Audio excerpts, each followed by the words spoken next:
So, tell me about yourself. My name's Will. So Will, it doesn't say exactly, but what position again are you applying for? I think the advertising one? So, tell me about a time in your career when you had to use the PETA framework.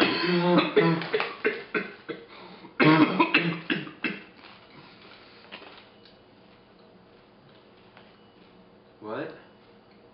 What do you like doing for fun? I'm really into that, the treadmill thing. Hey. Yeah, here we go.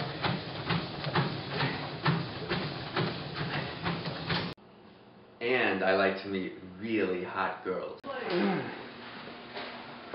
Hey, check out my calves, my new calves.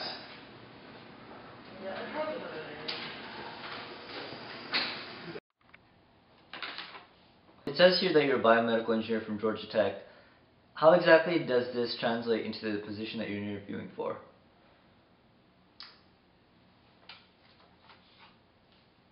The lab.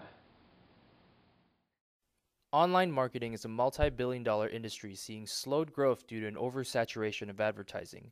In one study, subjects who were instructed to surf online for just 15 minutes, while exposed to an average of 132 ads, were only able to recall approximately 10% of those ads. This problem has led to the advent of new fields of research.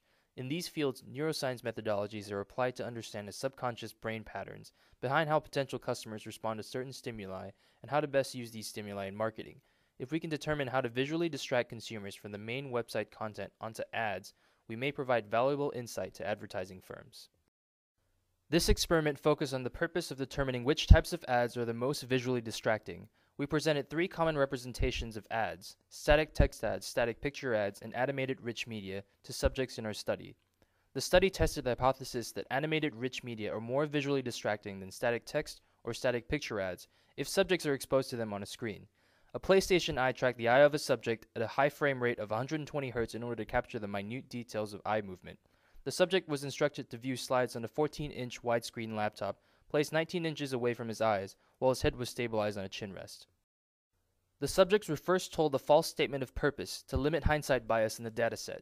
This was followed by a slide of spatial calibration points to serve as boundary markers in the LabVIEW program mapped to an XY coordinate plane. They were then exposed to a slide of 2 grayscale pictures of neutral objects and instructed to gaze at the slide for 40 seconds as if they were watching TV. The purpose of this slide was to show that subjects have an equal preference of looking at the left or right image, despite the webcam in the way of the right eye.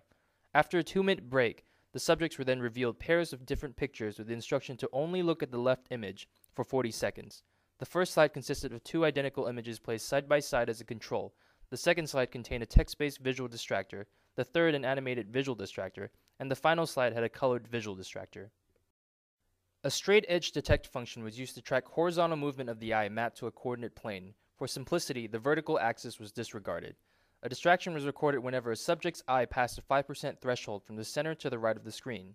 8 subjects underwent this study. The data revealed that there was no statistically significant preference towards either left or right images on a screen. A multiple comparison with Bonferroni correction was used to analyze the results of the second set of data, with the final corrected alpha value set at 0.03.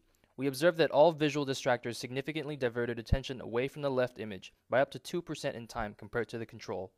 Although the data does not suggest a clear superiority amongst the visual distractors, increasing the sample size may contribute to a smaller variance in our data.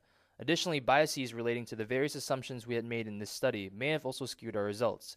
In conclusion, while we are unable to recommend a superior advertising content type, this study may indicate an equivocal neutrality to different visual distractors. Future studies should incorporate larger sample sizes, as well as direct subjects to perform a reading activity, much like reading an article on a website, whilst being visually distracted to maximize the immersiveness of the study. Yeah, that's pretty much it. Well, I really don't think this is the right job for you. Mother.